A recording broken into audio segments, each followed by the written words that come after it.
У нас первый дождь за 3 месяца.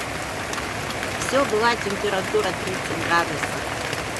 Наконец-то влага.